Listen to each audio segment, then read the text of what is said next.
Fala aí, pessoal, vamos para o nosso resumo semanal.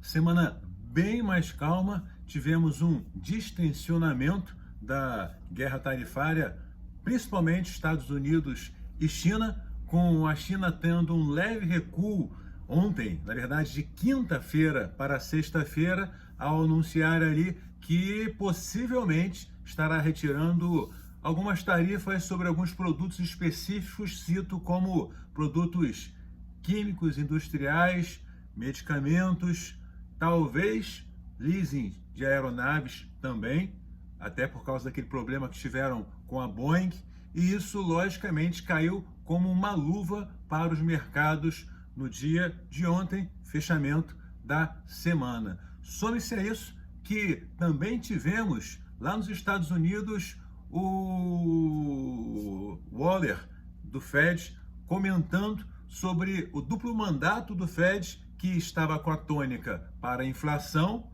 e agora, na opinião dele, que era um dos mais críticos, passaria a ser o mandato do emprego. Qual é a leitura para isso?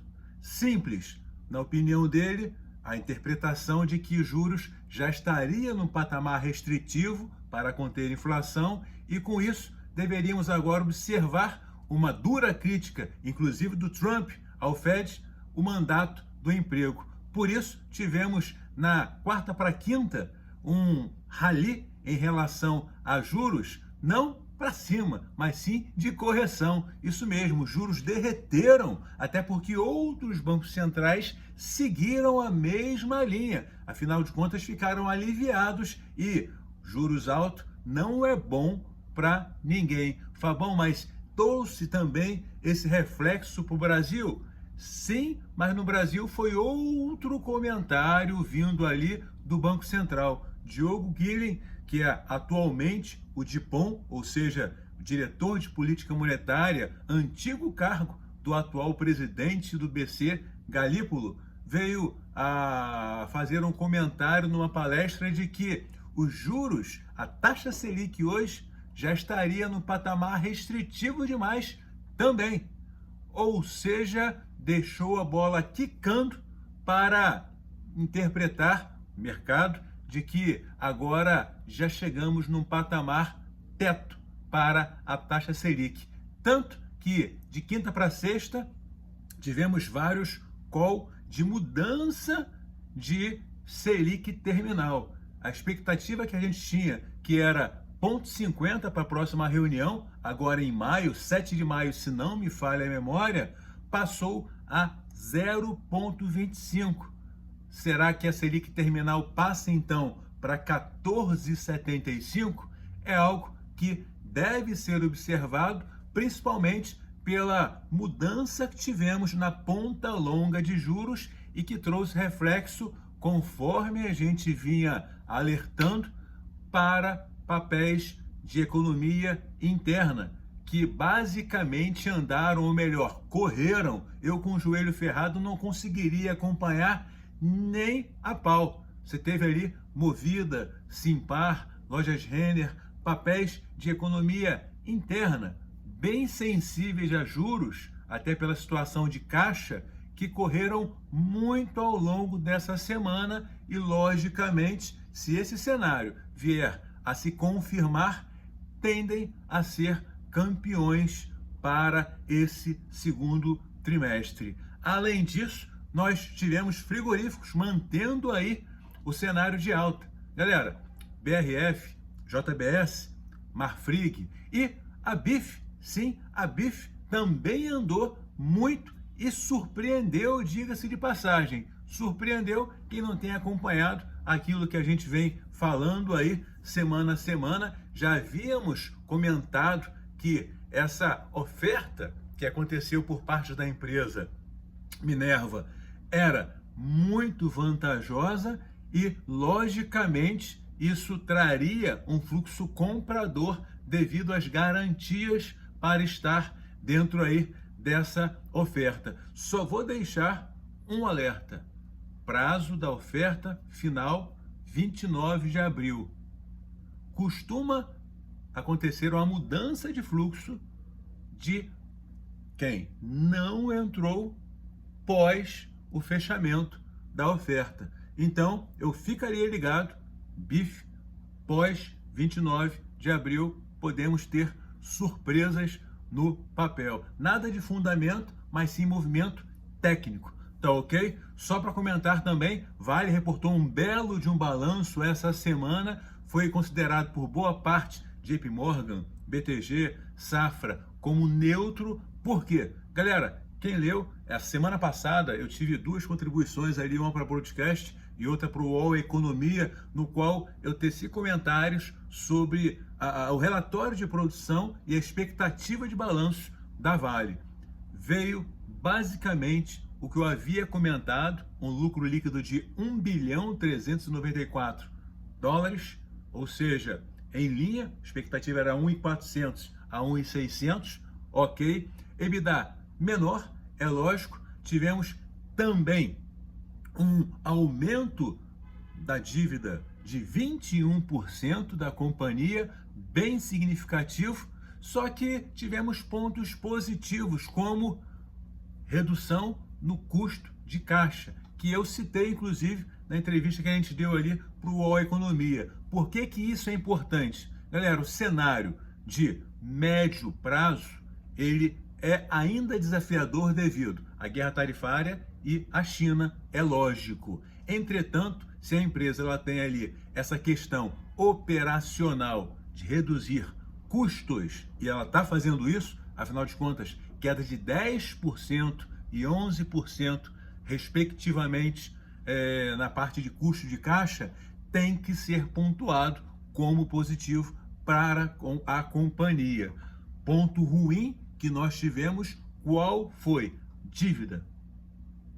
Dívida crescendo, geração de caixa menor, em tese, levantou uma pulguinha atrás da minha orelha com dividendos extraordinários, que é basicamente a pessoa que investe em Vale tende a buscar.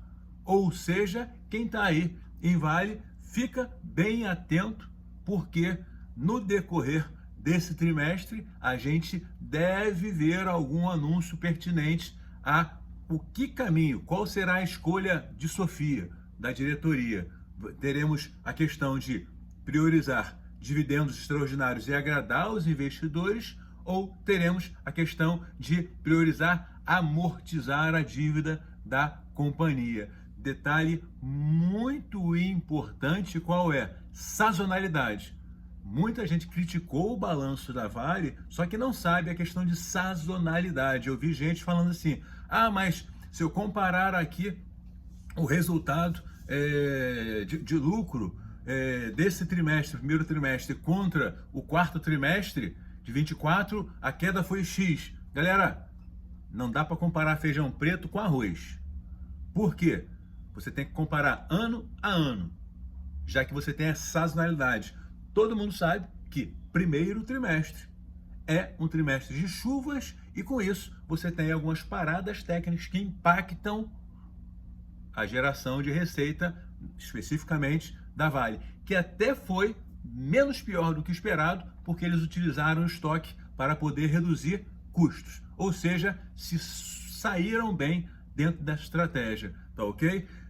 Só para fechar, tivemos a Azul também, que caiu 40% essa semana. Fui muito perguntado sobre isso. Também teve a matéria que saiu para o Estadão, comentando o que estava acontecendo com a Azul. Basicamente, houve um follow-on, ou seja, uma oferta que trará diluição para os atuais acionistas. E com isso, logicamente, ninguém gosta de ser diluído.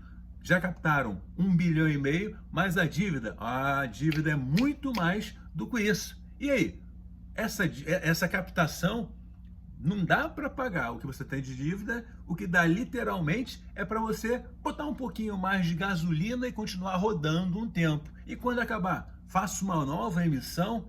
Essa é a dúvida do mercado. O ideal seria ter hoje um investidor âncora, que a gente chama, para poder estar ali segurando, ancorando literalmente essa oferta e dar mais segurança para quem está lá embaixo e saber que dá para realmente confiar. Mas vamos lembrar uma coisa, puxa um pouquinho na história, das aéreas no Brasil. A gente sabe que é um setor muito, mas muito complicado. E vou provocar vocês a olhar o ADR. Dá uma olhada no ADR, ou seja, NISE da Azul. E segunda-feira a gente conversa de novo. Galera, só um último comentário. Tem Politburo, ou seja, reunião que pode definir novidades na China com injeção de capital. E também estou vendo gente criticar a questão de mas não está tendo investimentos em real estate, setor imobiliário chinês, e com isso não puxa Vale. Mudança qualitativa já aconteceu há muito tempo lá na China, techs subindo.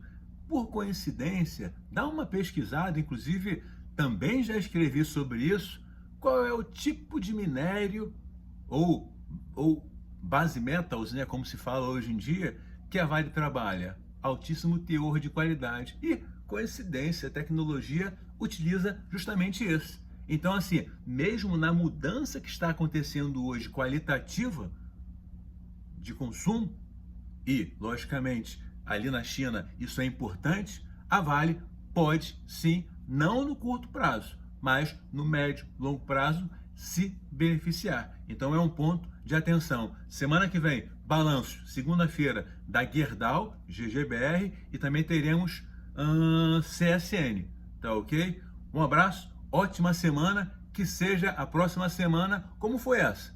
E olha, Ibovespa despontando no ano, subindo 12%, ou seja, bem melhor do que o S&P, que cai 7%. E isso sem fluxo de capital gringo, hein? Imagina se o gringo vier de vez para cá.